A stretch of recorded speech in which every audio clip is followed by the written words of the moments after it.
Life has a way of catching you off guard, and sometimes, the people you trust most end up being the ones you never expected to complicate things. My name is Tom. I'm 36 and living in a small, quiet town just outside Manchester. My life, though relatively simple, had always been satisfying. As a project manager for a tech company, my days were spent juggling client demands, team deadlines, and managing budgets. It was busy, but I liked it. I enjoyed the structure of my job. Outside of work, my social life revolved around my closest group of friends, especially James. James had been my best mate since university. We'd been through it all together: endless football games, terrible dating advice, wild nights out, and the type of friendship that felt more like family. If James was a brother, then his wife, Sarah, became part of that inner circle too. James and Sarah had been together for nearly 10 years and married for 8. I still remember their wedding like it was yesterday. It was the kind of marriage that seemed to be carved out of pure gold, solid, with the type of laughter and love everyone hoped to find. Sarah was beautiful, inside and out. She was intelligent, charismatic, and always had this aura of warmth that made everyone feel comfortable. If you asked any of our friends, they'd tell you Sarah was the kind of person who would light up a room without even trying. We always got along, and I admired her for the kind of person she was. For a long time, Sarah and I were just that, good friends. She was James's wife after all, and I had immense respect for their relationship. But things had begun to change over the past few months. James had been working overseas on a major project in Dubai. He had taken the job opportunity to boost his career and provide for their future. But the long-distance separation began taking its toll on Sarah, and over time, it became more apparent. Sarah and I kept in touch while James was away. Sometimes she'd call to ask if I could help with something around the house, or check on their dog when she was at work late. Occasionally, we'd grab coffee or dinner and talk about how she was doing, how James was handling the move, and how hard it was for them both. Sarah seemed fine for the most part, but I knew there was something simmering beneath the surface. One evening, after a long day at the office, I got a text from Sarah. "Hey Tom, I know it's short notice, but is it okay if I come over tonight? My water heater's broken, and the place is freezing." I glanced at the message, my fingers already typing a quick response. "Of course, no problem. You're always welcome here." Sarah showed up an hour later, carrying an overnight bag and looking tired but relieved. The weather had been miserable, cold and rainy, which only added to her exhaustion. I greeted her at the door, offering her a towel to dry off and ushering her inside. "Thanks, Tom. I really appreciate this. My place is like an icebox, and I didn't want to freeze all night," she said, shaking off the rain. "No worries, Sarah. You know you can always crash here if you need to," I replied with a smile, taking her coat and hanging it up. She settled into the guest room while I prepared some tea in the kitchen. We hadn't seen each other in person for a while, so we ended up sitting on the couch, sipping tea, and catching up. What I didn't realize then was how this evening would turn out to be unlike any other. Our conversation started off as it always did, light, friendly, and full of jokes. But after a while, the tone shifted. Sarah seemed more vulnerable than I'd ever seen her. She talked about how difficult it had been adjusting to James being away. She missed him terribly, but more than that, she felt like they were growing apart. "It's hard, you know. We barely talk anymore," she said, her voice quieter than usual. "When we do, it's all about work or practical things. We used to have so much fun together, but now it feels like we're just going through the motions." I nodded, not sure what to say. I hadn't realized things were that bad between them. "That sounds rough, Sarah. I know James loves you, though. He's probably just caught up in his work. It's tough with him being so far away." "I know," she said, a tear slipping down her cheek. "But sometimes, it feels like I don't even exist in his world anymore. He's in Dubai, living this whole other life, and I'm stuck here, trying to hold everything together." Without thinking, I reached out and took her hand, trying to comfort her. "You're not alone, Sarah. You've got people who care about you, I'm here, whenever you need me. She looked up at me, her eyes shimmering with unshed tears. Thank you, Tom. That means more than you know. Our eyes locked, and in that moment, something shifted. The air between us felt heavy, charged with unspoken emotions. I could feel my pulse quickening, and I knew that this was the moment where everything could change. But I couldn't move. I was frozen in place, staring into her eyes as my hand remained on hers. Before I knew what was happening, Sarah leaned in and kissed me. It was soft at first, hesitant, as if testing the waters. But when I didn't pull away, it deepened, becoming more urgent, more desperate. My mind screamed at me to stop, to think about James, but my body refused to listen. When we finally broke apart, both of us were breathing heavily. I could see the regret and guilt flashing across her face, mirroring what I felt inside. Sarah, we can't do this, I said, my voice shaky. James is my best mate. I know, she whispered, tears filling her eyes again. But I feel so alone, Tom. I just wanted to feel something. Anything. I pulled her into a hug, trying to comfort her, but it only made things more complicated. The warmth of her body against mine, the softness of her breath on my neck. It was all too much. I knew we had crossed a line that should never have been crossed. We should stop, I said after a long moment. This isn't fair to James. He's your husband. We can't do this. Sarah pulled away, wiping her tears. You're right. I'm sorry, Tom. I never meant for this to happen. I don't know what to do anymore. We sat there in silence for what felt like an eternity, both of us grappling with the weight of what had just happened. I knew we couldn't go back to the way things were before. Everything had changed. The next morning, Sarah left early, leaving a quiet, empty space in my home and in my heart. I couldn't stop thinking about what had happened. The guilt weighed heavily on me, and yet I couldn't bring myself to regret it entirely. There was something between us, something that had been bubbling beneath the surface for months, and now that it had been unleashed, I wasn't sure how to handle it. Days passed, and I avoided Sarah, hoping that time and distance would make things easier. But it didn't. Every time I saw her, every time I heard her voice in passing, the memory of that kiss burned fresh in my mind. I knew we couldn't go on like this, but I didn't know how to stop it. Then, one evening, I got a text from her. Can we talk? I can't stop thinking about what happened.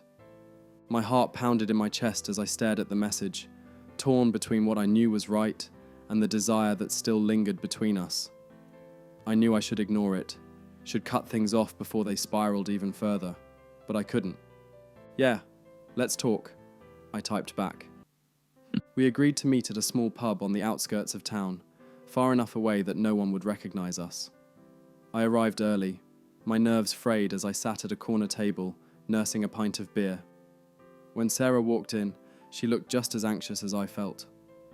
Tom, she said, sliding into the seat across from me. I'm so sorry. I know I've made things complicated. It's not just you, I replied, my voice barely above a whisper. I kissed you back, Sarah. We both made a mistake. She nodded, her eyes filled with regret. I don't know how to handle everything right now. James is so far away, and I feel like I'm falling apart. And you. I don't know what I'm doing, Tom. I know, I said softly, reaching across the table to take her hand. But this can't happen again. We can't do this to James. We can't destroy everything. She looked down at our hands, her lips trembling. You're right. We need to stop. We sat there in silence for what felt like hours, both of us lost in our own thoughts. The weight of our choices hung in the air between us, and I could feel the tension gnawing at me. I wanted to make things right, to fix what we'd broken, but I knew that some things couldn't be undone. Finally, Sarah broke the silence. I think I need to figure out what's going on with me and James, she said quietly. I've been avoiding the truth for so long, and I don't know how to face it. But I have to. I owe him that much. I nodded, squeezing her hand gently. Yeah, you do. James loves you, Sarah. You need to talk to him. Tell him how you're feeling. Maybe he doesn't realize how much he's been neglecting you. She smiled weakly, pulling her hand away. Maybe. But I'm scared, Tom. I don't know if things can go back to the way they were. They might not, I admitted. But you'll never know unless you try. You both deserve a chance to fix this. We talked for a while longer, hashing out the mess we'd made and trying to make sense of it all. By the time we left the pub, it was late, and the streets were deserted. I walked Sarah to her car, and we stood there for a moment, neither of us knowing what to say. Thank you, she said softly, for listening, for being here. Anytime, I replied, my voice thick with emotion. Just take care of yourself, okay? She nodded, and without another word, she got into her car and drove away. As I watched her taillights disappear into the distance, I felt a strange mix of relief and sadness. We had made the right decision, but it didn't make it any easier. The days that followed were tough. I kept my distance from Sarah, focusing on work and trying to get back to some sense of normalcy. But the memory of that night, of the kiss, the connection we had shared, still lingered in the back of my mind. Then, about a week later, I got a call from James. Hey mate, I'm back in town. Thought I'd surprise you, he said, his voice cheerful as ever. How about we grab a drink tonight? I've got so much to catch you up on. My stomach twisted into knots at the sound of his voice. I hadn't seen James in months, and now that he was back, I wasn't sure how I'd face him. The guilt I'd been carrying around was heavy, and the idea of sitting across from him, pretending everything was fine, made me feel sick. But I couldn't avoid him forever. Yeah, sure, I said, forcing enthusiasm into my voice. Let's meet at the Griffin. Usual spot? Perfect, he replied. See you at 8. As I hung up the phone, I felt a knot of anxiety settle in my chest. How was I supposed to act normal around James after everything that had happened with Sarah? How could I look him in the eye, knowing the secret we were hiding? That evening, I arrived at the pub a little early, hoping to calm my nerves with a pint before James showed up. But as I sat there, nursing my drink, the weight of the situation bore down on me.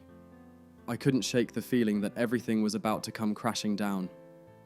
When James walked in, grinning from ear to ear, I plastered a smile on my face, trying to push my guilt to the back of my mind. James, good to see you, mate, I said, standing up to give him a hug. You too, Tom, he replied, clapping me on the back. Man, it's been too long. Dubai was wild, but I'm glad to be home. Nothing beats a pint at the Griffin. We sat down and ordered our drinks, and for a while, everything felt normal. James regaled me with stories about his time overseas, the projects he'd been working on, and the people he'd met. I laughed along, trying to keep the conversation light, but the guilt gnawed at me the entire time. So, how's Sarah? I asked cautiously, trying to gauge how much he knew about what had been going on. James's face softened. She's good, I think. We've been talking more since I got back. I know I've been away a lot, and it's been tough on her. I'm trying to make it up to her, you know. Spend more time at home, focus on us. I nodded, my throat tightening. That sounds good, mate. I'm sure she's missed you. Yeah, he said, taking a sip of his beer. I've missed her too. I know I've been a bit distant, but I want to fix things. I don't want to lose her. His words hit me like a punch to the gut. How could I sit here, listening to him talk about saving his marriage when I'd been part of the problem? The guilt was suffocating, and I knew I couldn't keep this up. But I also knew that telling James the truth would destroy him. So, I stayed silent. I let him believe that everything was fine, that his wife was waiting for him with open arms. It was the hardest thing I'd ever done, but I couldn't bring myself to shatter his world. Not like this. As the night wore on, I made excuses to leave, telling James I had an early meeting the next day. We said our goodbyes, and as I walked out of the pub, the weight of my actions settled heavily on my shoulders. I had lied to my best friend, and there was no going back. The next few weeks were a blur. I saw less of James, and even less of Sarah, and for a while, it seemed like things were starting to return to normal. But the guilt never fully went away. Every time I saw James, every time he talked about his plans for the future with Sarah, I felt a knot of regret twisting in my gut. Then, one evening, out of the blue, I received a text from Sarah. "I think we need to talk." My heart sank. I knew what that message meant. It wasn't over. Not for her, not for me. We met at a cafe on the other side of town, far away from where anyone would recognize us. When I arrived, Sarah was already seated at a corner table, her hands wrapped around a steaming cup of coffee. She looked tired, her eyes hollow with the weight of everything that had happened. "Tom," she said quietly as I sat down, "I've been doing a lot of thinking, and I can't keep living like this. I love James, but I can't pretend that nothing happened between us." "I know," I replied, my voice low. "I've been thinking about it too. We made a mistake, Sarah, but we can't undo it." She looked down at her coffee, her fingers trembling slightly. "I don't know what to do. I feel like I'm living a lie. I've been trying to fix things with James, but every time I look at him, I think about you. About that night." I sighed, rubbing a hand over my face. "Sarah, I care about you, but we have to let this go. For James's sake. For everyone's sake." She nodded, tears welling in her eyes. "I know, but it's so hard. I don't know how to move on." We sat there in silence for a long time, neither of us knowing what to say. Finally, I stood up, the weight of our situation too heavy to bear. "I think we both need some time to figure things out, to make things right with James." She nodded, her expression pained. "Yeah, you're right." As I left the cafe, I felt a sense of finality settle over me. I knew that this was the end of whatever had happened between me and Sarah, of the friendship I had once shared with James. There was no going back. The weeks that followed were difficult. I saw less and less of James, and eventually, we stopped hanging out altogether. Sarah and I never spoke again, and I knew that it was for the best. But the guilt, the regret, the sense of loss, it never fully went away. In the end, I had to come to terms with the fact that some mistakes can't be undone. Some lines, once crossed, can't be uncrossed. And sometimes, the hardest thing to do is to let go and move on. As I closed the door on that chapter of my life, I knew that I had learned a painful but important lesson. Life is full of choices, and sometimes the choices we make have consequences that ripple far beyond what we ever imagined. But in the end, all we can do is try to make amends, to learn from our mistakes, and to move forward. One step at a time, one step at a time.